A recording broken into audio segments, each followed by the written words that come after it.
Ça fait plaisir de te voir. C'est tout pour toi? Tiens, voilà. 2 currywurst, du curry par-dessus, un petit pain. Bon appétit.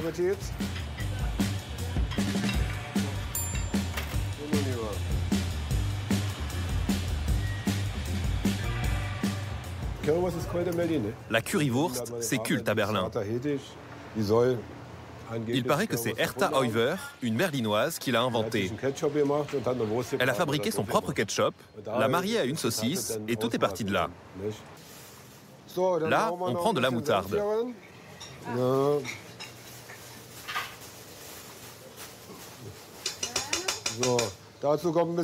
On ajoute de la sauce tomate, du double concentré de tomate.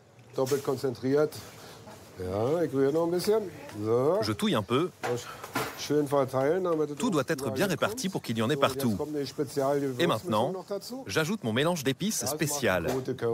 C'est ce qui fait une bonne sauce curry. Notre recette est tenue secrète.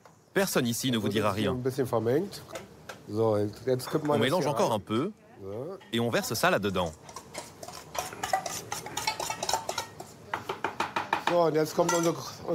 Puis, on met un mélange d'épices de base qu'on a déjà préparé, avec du sel, du curry et du chili.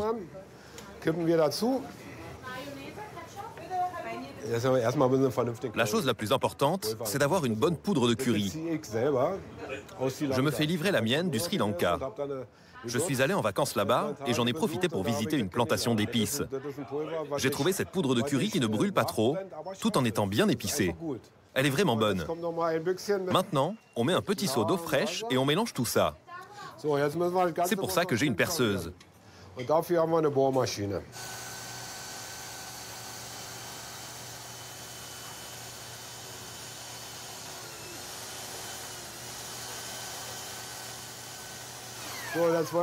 On va goûter si c'est bon.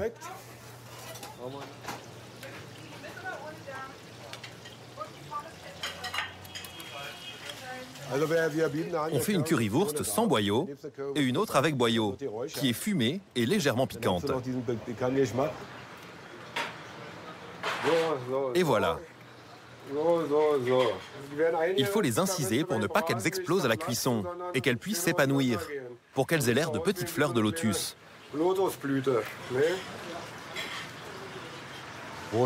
Il y a saucisses et saucisses.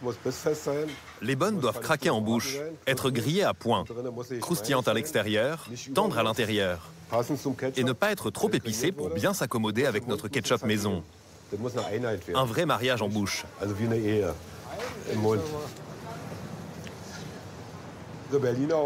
Pour trouver le bon stand à saucisses, les Berlinois repèrent où vont les policiers et les balayeurs. Eux, ils connaissent les bonnes adresses.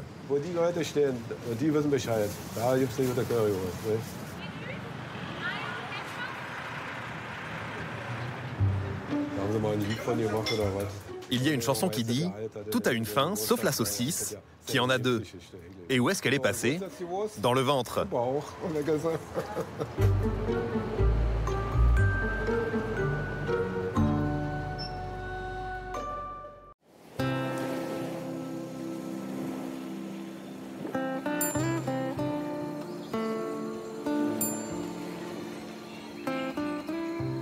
Pour la recette du poisson, donc on va aller chercher les feuilles de banane. Je vais en prendre 2 pour être sûr que ça enveloppe bien mon poisson. Et on va se servir comme une papillote. Je vais mettre des feuilles de combava. C'est un petit citron un peu galeux qui a un goût très fort. Et les feuilles, on s'en sert énormément dans la cuisine, autant que le fruit. Sentez, ça sent bon, hein. Ça sent un peu le citron, mais c'est encore plus parfumé que le citron.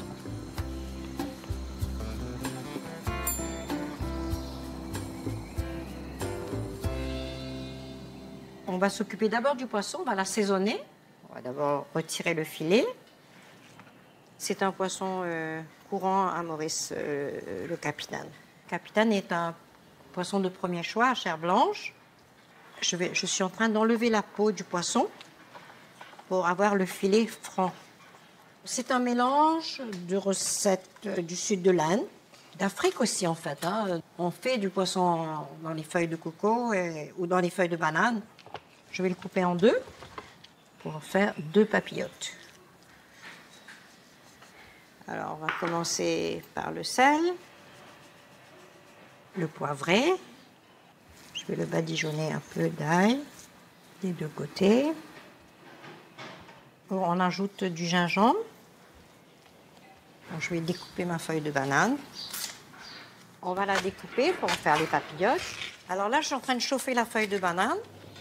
Je la chauffe juste pour la rendre plus malléable. On pose le poisson sur la feuille de banane. Je mets un tout petit peu de curcuma frais. Ici, nous l'appelons safran vert pour colorer mon poisson. Dans une recette traditionnelle, pas mauricienne, on aurait mis de l'huile pour que le poisson ne soit pas desséché. Là, on met donc le lait de coco, quelques feuilles de combava. Donc, on attache la feuille de banane avec les feuilles de citronnelle. On ajoute encore un parfum. Comme nous sommes tous mauriciens d'origine différente, et on a bénéficié de l'influence de tout un chacun. Donc, chacun a fait la cuisine de l'autre à sa façon. Voilà mon petit paquet cadeau. Je vais les mettre au four à 180 degrés, entre 15 et 20 minutes. On va pouvoir attaquer notre deuxième recette. La feuille de bret de songe.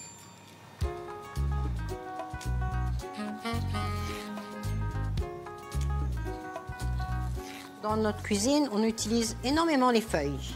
Ça, c'est bon pour les poumons, ça nettoie pour les fumeurs, c'est excellent. Maintenant, je vais découper le tout en tout petit. Là, je coupe les feuilles. Je mets un petit tour d'huile. J'ajoute l'oignon.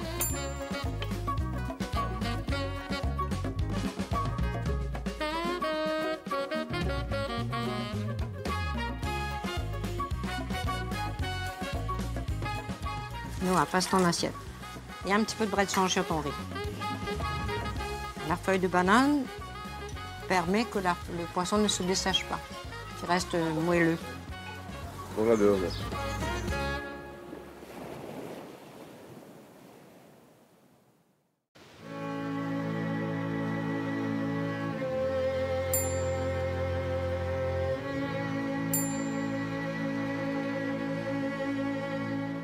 Voici du lichen.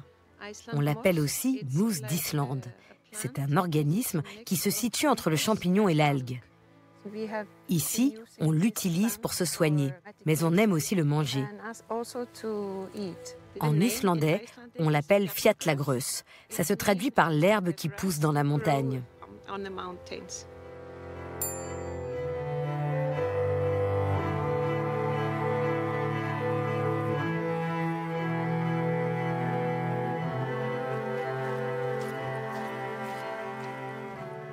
Ce qu'on va faire aujourd'hui est une vieille recette un peu revisitée, un mélange entre une tarte et une crème brûlée. On s'y met ? Voici notre lichen. Il est déjà lavé et légèrement humide, ce qui est bien. Nous avons de la pâte brisée que j'ai préparée à l'avance, un œuf entier et 2 jaunes d'œufs, de la crème, du miel d'Islande et du sucre. La première étape consiste à chauffer la crème.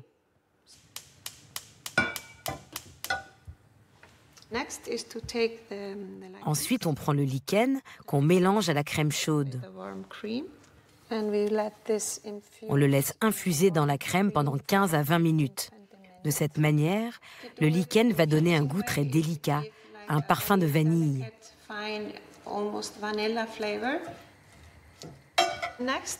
Ensuite, nous allons préparer notre fond de tarte, aussi fin que possible. J'aime bien cuisiner. J'ai le bec sucré.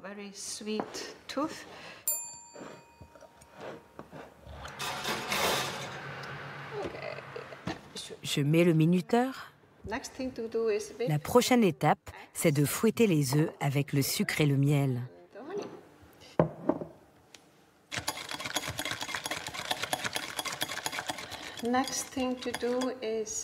Ensuite, on y ajoute le mélange crème et lichen.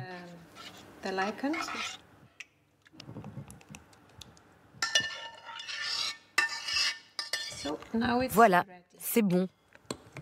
On peut maintenant finaliser les tartes. On va les remplir et les remettre au four pour 30 à 40 minutes. Je mets pour chacun à peu près la même quantité.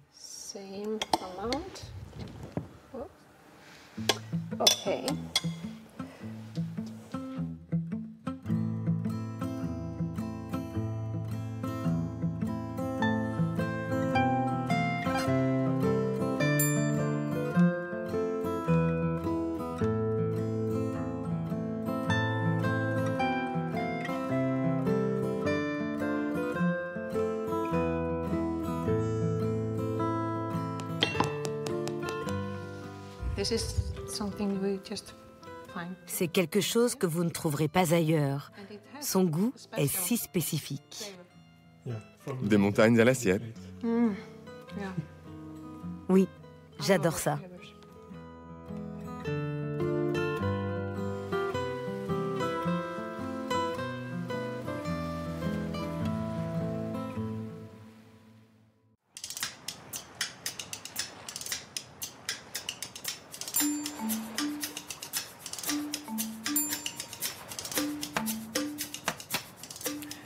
Mon nom est Adam Aman. Je suis chef et restaurateur. Le smørrebrød est un morceau de pain sur lequel vous pouvez tout mettre. Des légumes au poisson, de la charcuterie à la viande braisée, toutes sortes de choses. C'est une sorte de sandwich ouvert, connu aussi pour ça. Et on ne le mange pas à la main, mais avec un couteau et une fourchette.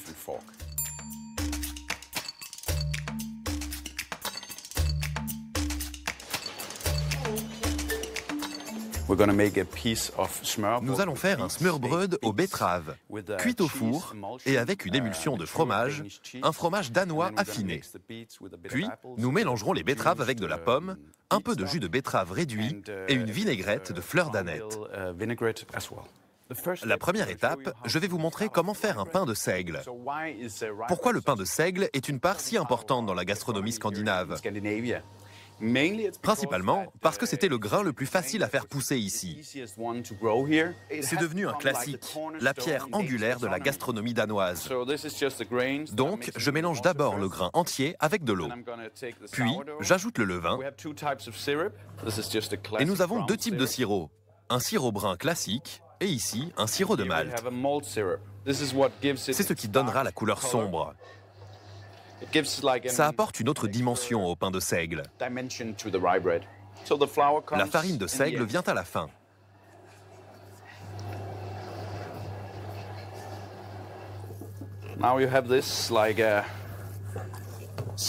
Et maintenant, vous avez cette sorte de ciment.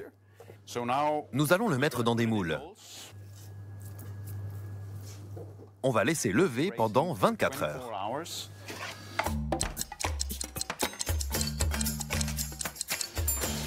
Le pain de seigle a cuit pendant à peu près 90 minutes à 150 degrés.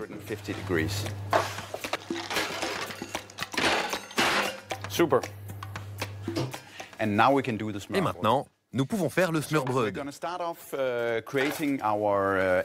Nous allons commencer par l'émulsion. Pour cela, j'utilise un fromage danois maturé. 6 œufs cuits, des œufs mollets, un peu de jus de citron pressé. Nous allons mixer tout ça.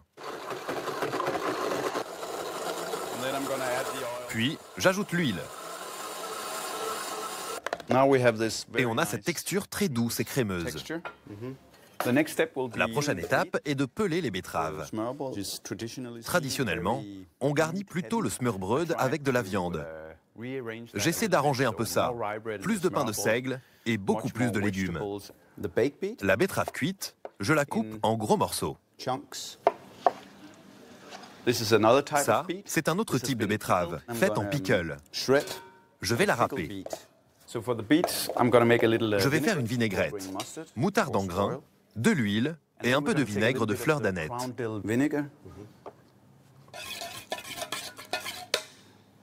De la pomme, des échalotes émincées, des capres. J'ajoute la vinaigrette. Et maintenant, nous pouvons assembler le smørbrød. Le smørbrød signifie beurre et pain.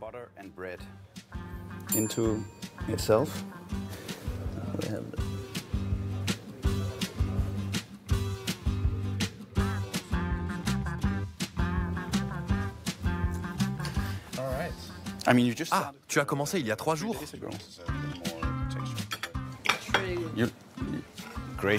C'est ton premier smørbrød? Désolé Raphaël, il n'y a plus rien pour toi.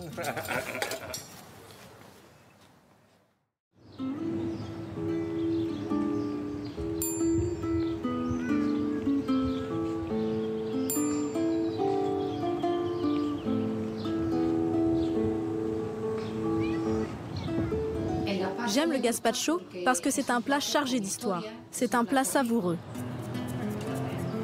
C'est un plat très nourrissant. Comme il fait très chaud l'été en Andalousie, c'est vraiment idéal. Elle est très fraîche, bien mûre et assez charnue. Elle n'a pas beaucoup d'eau et en plus, elle sent très bon. C'est une bonne tomate. Elle vient de Los Palacios? De Séville? Une bonne tomate de Séville. Parfait.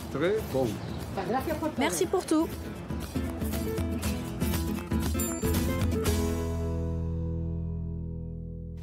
Je suis Charo Barrios. Je suis présidente de l'Académie du gazpacho andalou et je vais cuisiner un gazpacho. On va avoir besoin d'environ 1,5 kg de tomates pour 6 personnes. Évidemment, l'ingrédient principal, c'est la tomate. Le gazpacho andalou a beaucoup changé au cours de l'histoire. Surtout depuis que la tomate d'Amérique a commencé à être utilisée dans la cuisine.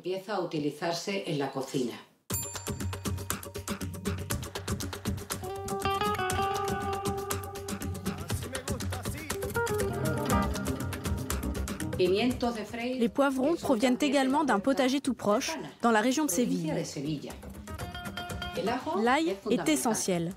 Grâce à notre terre, son arôme est magnifique. Bien sûr, je sais qu'il y a d'autres variétés d'ail, mais même celles qui viennent de l'étranger n'ont pas la qualité de cet ail-là. Le gazpacho, c'est de la cuisine maison, artisanale. Ce n'est pas une cuisine professionnelle. Cela peut être fait par n'importe qui. Le pain, même si tout le monde n'en met pas parce que c'est plus calorique, c'est fondamental. C'est la base de l'ancien gazpacho. Le sel, le vinaigre de vin, 1, 2 cuillères, et l'huile d'olive. Le gazpacho peut être bu ou mangé à la cuillère. Ça dépend de la quantité d'eau qu'on y ajoute. C'est une carafe de famille. Elle a 100 ans.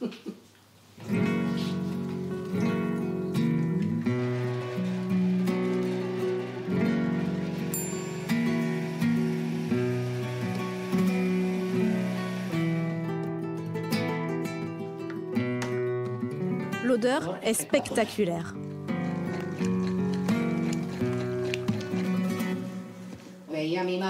Ça me rappelle ma mère qui en préparait l'été. On cherche toujours à faire un gazpacho qui a la même odeur et le même goût que celui de sa mère.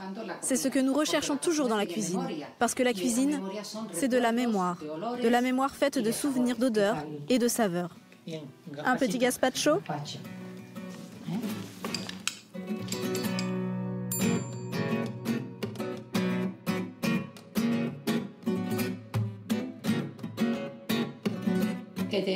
Tu trouves ça comment? C'est bon, c'est très frais.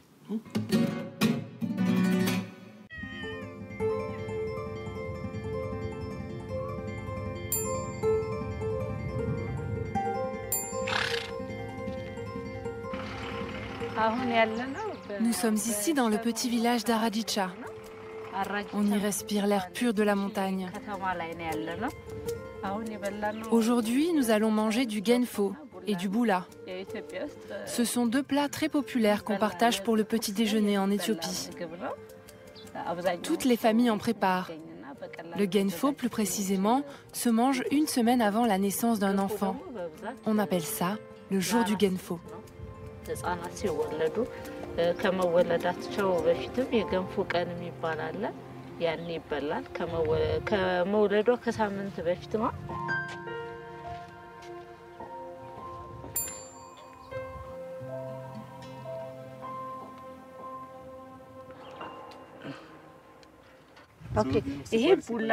Nous allons commencer par le boula, à base de farine de bananier d'Abyssinie. On le mélange avec un peu d'eau comme ceci, puis on mettra de l'huile, du sel et du piment.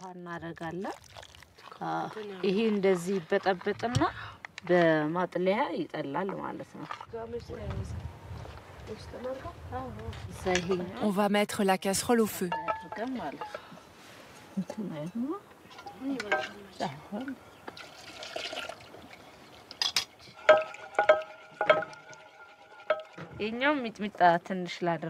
Maintenant, j'ajoute un peu de piment. J'en mets un petit peu. Et s'il faut, on complétera plus tard.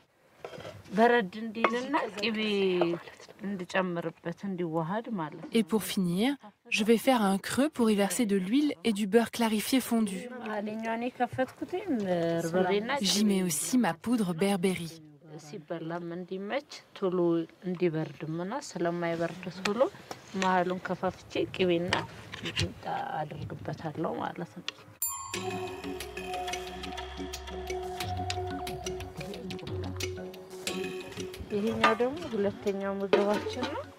Passons maintenant au second plat, le genfo. On va faire chauffer l'eau et quand elle va bouillir, j'y verserai la farine.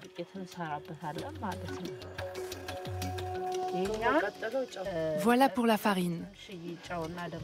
Maintenant, on ajoute le sel. Il faut bien mélanger pour éviter les grumeaux. C'est pas bon quand on tombe dessus.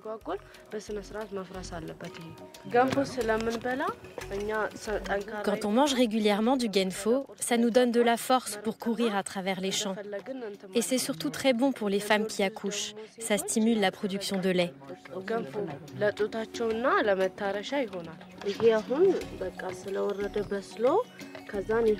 Voilà, c'est prêt. La cuisson est bonne. On va faire un creux au centre pour y placer de la poudre berbéri et la mélanger à de l'huile.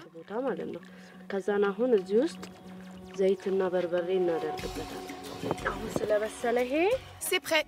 On va passer à table et se régaler.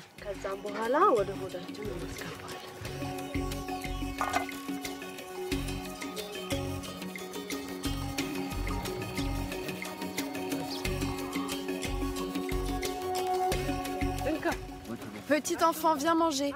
Allez, viens. Et après avoir mangé, on a un petit rituel.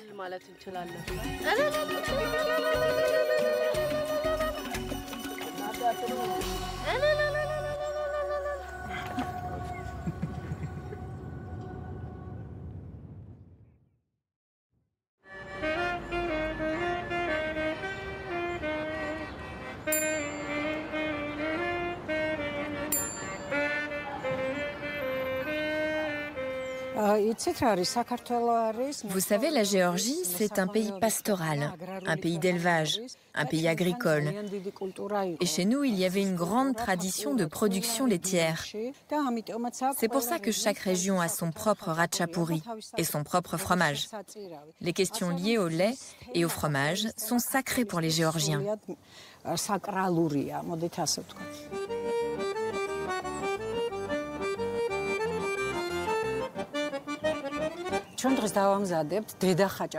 Aujourd'hui, on va préparer le ratchapuri imérésien, qui est le ratchapuri le plus célèbre. Mais en Géorgie, chaque région a son propre ratchapuri.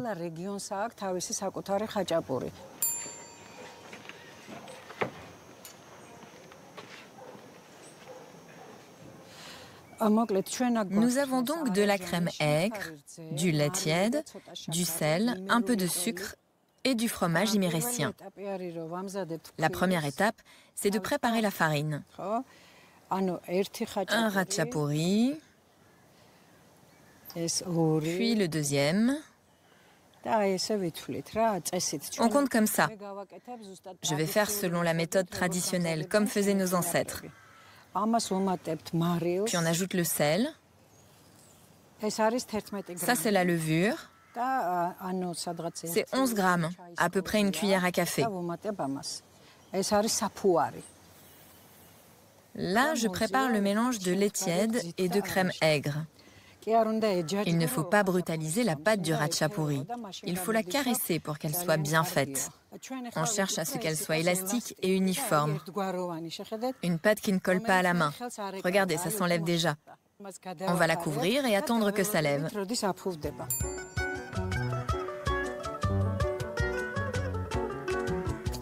On dirait que sa taille a triplé. Faisons donc notre ratchapouri.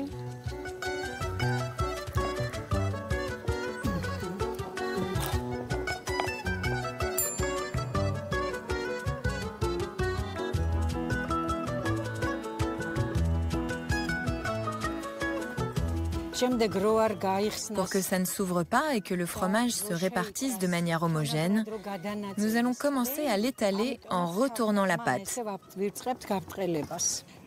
Ainsi, le fromage est bien réparti.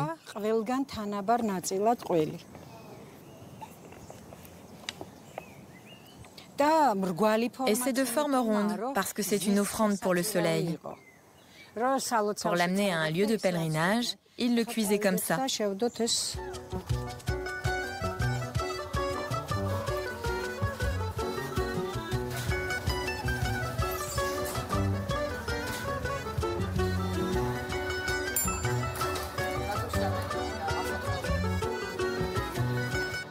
Et il existe de nombreuses variations. Par exemple, nous avons des ratchapouri carrés, triangulaires, et ceux qui sont en forme de fleurs, ce sont les ratchapouri pour les offrandes. Le ratchapouri se mange avec les doigts. Quand ça devient froid, c'est aussi bon. L'hiver, un thé sucré avec un peu de citron et un ratchapouri réchauffé, c'est le paradis.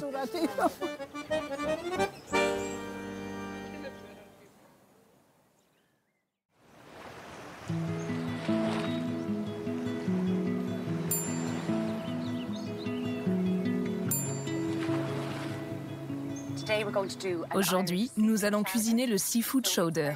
C'est un plat très traditionnel, c'est comme une soupe de poisson. Bonjour, comment ça va? Très bien, merci. Vous me recommandez plutôt les crevettes de l'Atlantique ou les crevettes tigrées? Les crevettes de l'Atlantique, celles qui viennent de l'eau froide, sont meilleures pour la soupe. Si elles sont meilleures pour la soupe, parfait. Ce qui donne le plus de saveur à ce plat, c'est le goût de ce poisson fumé en particulier, le haddock. Merci mille fois, à bientôt. Au revoir.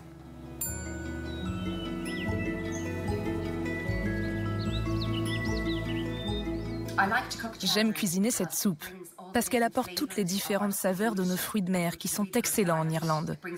Elle les rassemble d'une manière agréable et puis c'est très bon pour la santé. Nous allons commencer par nos moules. Nous allons les faire cuire avec des échalotes que nous avons hachées. Je pense que toutes les bonnes recettes commencent par un peu de beurre et d'échalotes. On ajoute un verre de vin blanc. J'ajoute les moules. Je veux vraiment garder le jus des moules pour l'ajouter à mon seafood chowder. On couvre intégralement et on laisse 2 ou 3 minutes. On sait que les moules sont prêtes lorsqu'elles sont ouvertes. On met les moules dans une passoire pour récupérer tout le jus qu'elles contiennent. L'étape suivante, c'est de couper les oignons. Je cuisine souvent cette recette à la maison, car ici, c'est aussi une maison d'hôtes. Et les invités adorent la cuisine irlandaise. Mes enfants aiment beaucoup les fruits de mer aussi. C'est vraiment une bonne soupe pour l'hiver. Ok, nous avons haché les oignons et les céleris. Je vais les faire revenir avec du beurre fondu. Je pense que le céleri donne au plat une saveur vraiment agréable. On ajoute maintenant les pommes de terre. Vous ne retrouverez pas souvent cette façon de faire dans les recettes de fruits de mer, car c'est ma touche personnelle. C'est le jus de nos moules que nous allons ajouter aux pommes de terre. J'ajoute environ un demi-litre d'eau et je vais ajouter un cube de bouillon. Je mélange. Je vais découper le poisson en petits morceaux.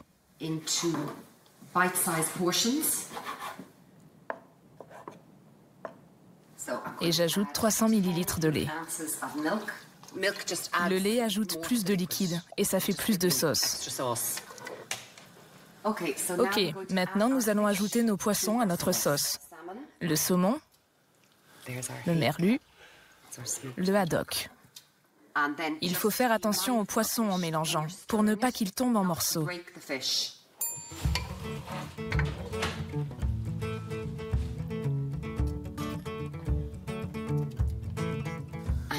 On peut sentir l'odeur du poisson fumé maintenant.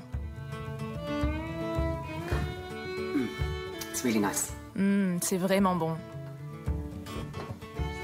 Le seafood chowder est toujours servi avec un bon pain brun. C'est parti pour le seafood chowder. La meilleure soupe du monde.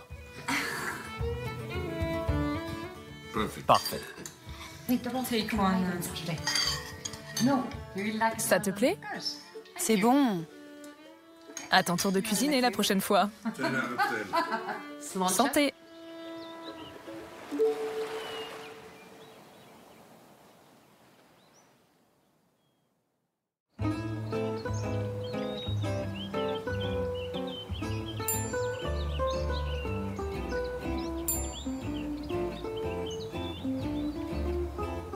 Eh bien, maintenant, on va aller récolter quelques pommes de terre pour la préparation de la purée. Qui va accompagner le chicon et on pensait peut-être faire une salade à côté.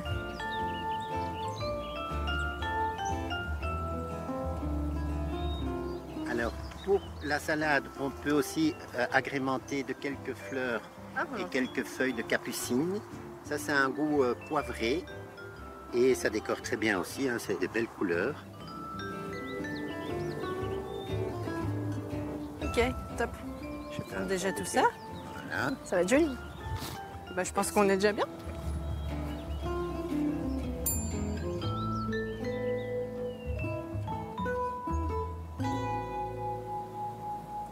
Alors moi c'est Laura. Aujourd'hui on va faire des chicons gratins, un plat vraiment très belge. L'ingrédient de base du chicon gratin c'est bien sûr les chicons ou endives en France, le jambon évidemment qui va venir enrober le chicon. Avec ça on va faire une sauce blanche, donc pour ça on aura besoin d'un peu de beurre, un peu de farine et du lait. On va commencer par mettre un petit peu de beurre dans notre poêle puisqu'on va braiser les chicons. Et donc, je vais les cuire pendant environ 20 à 30 minutes à feu doux. Ensuite, l'ingrédient secret qu'on met en Belgique, c'est la cassonade, puisque la cassonade va permettre de casser un petit peu l'amertume du chicon. 1 ou 2 cuillères maximum, parce qu'il ne faut pas que ce soit un plat sucré non plus.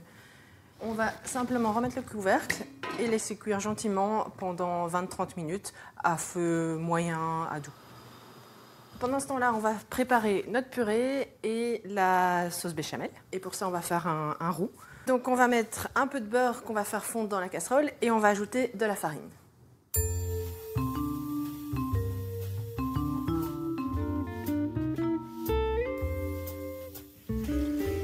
On va laisser épaissir ça gentiment. Les chicons cuisent à l'aise.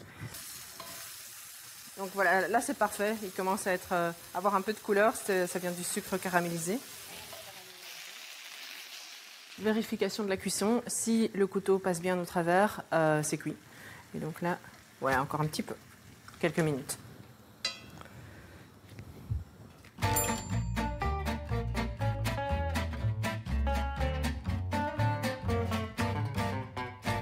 C'est le petit secret, bon, je crois que ce petit secret, il y a beaucoup de Belges qui le connaissent. Mais c'est le petit secret. Et donc, on va commencer à pouvoir dresser notre plat. Et on va commencer à enrober nos chicons dans le jambon. Et donc, c'est parti. On va tout simplement verser la béchamel par-dessus nos endives au jambon.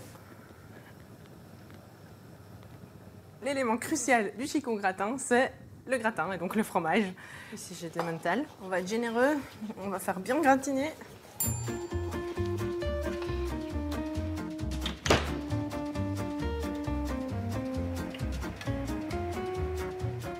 On va retirer du four.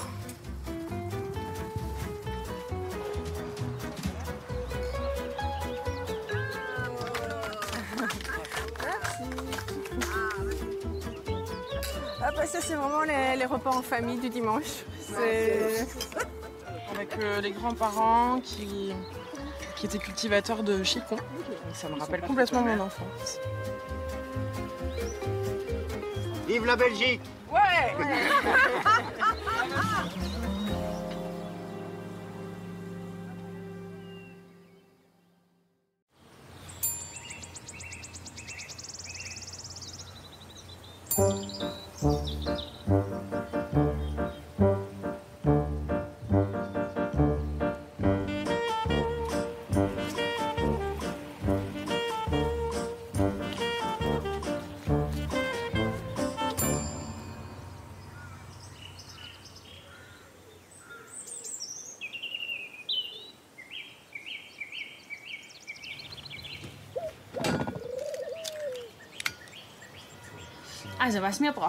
Alors, ce dont on a besoin pour faire une escalope viennoise, il faut un quasi de veau, puis pour la panure, nous avons besoin de farine, d'œufs et de chapelure. Le quasi de veau, c'est ce qu'on utilise traditionnellement. C'est une viande très aromatique. On commence avec la viande. Il faut la découper dans le sens inverse de la fibre, puis il faut l'attendrir. Toujours de l'intérieur vers l'extérieur. C'est amusant de voir que parfois, le morceau de viande ressemble à une carte de l'Autriche. Les montagnes seraient là, ici la plaine viennoise, et Vienne serait là. Pour la cuisson, il est important d'avoir assez de beurre clarifié dans la poêle.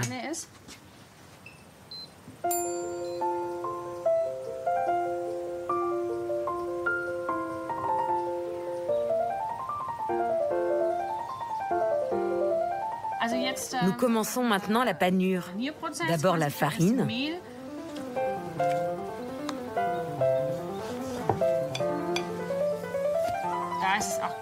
Là aussi, c'est important de ne pas trop tasser la panure autour du morceau de viande, sinon elle ne sera pas aussi légère.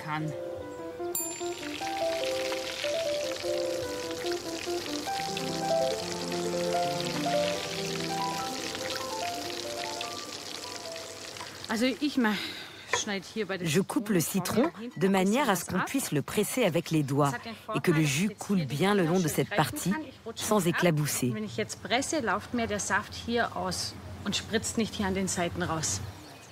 L'escalope doit être bien tendre et en même temps bien croustillante.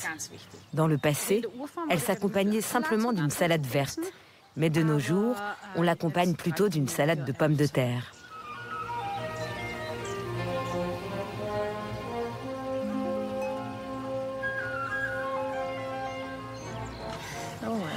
Et voilà, bon appétit. On boit quoi avec ça? On va boire un petit Gemischtorsatz avec. C'est un vin qui est composé d'un assortiment de plusieurs cépages et qui va bien avec l'escalope viennoise. Et en été, on le boit volontiers, mélangé à de l'eau pétillante.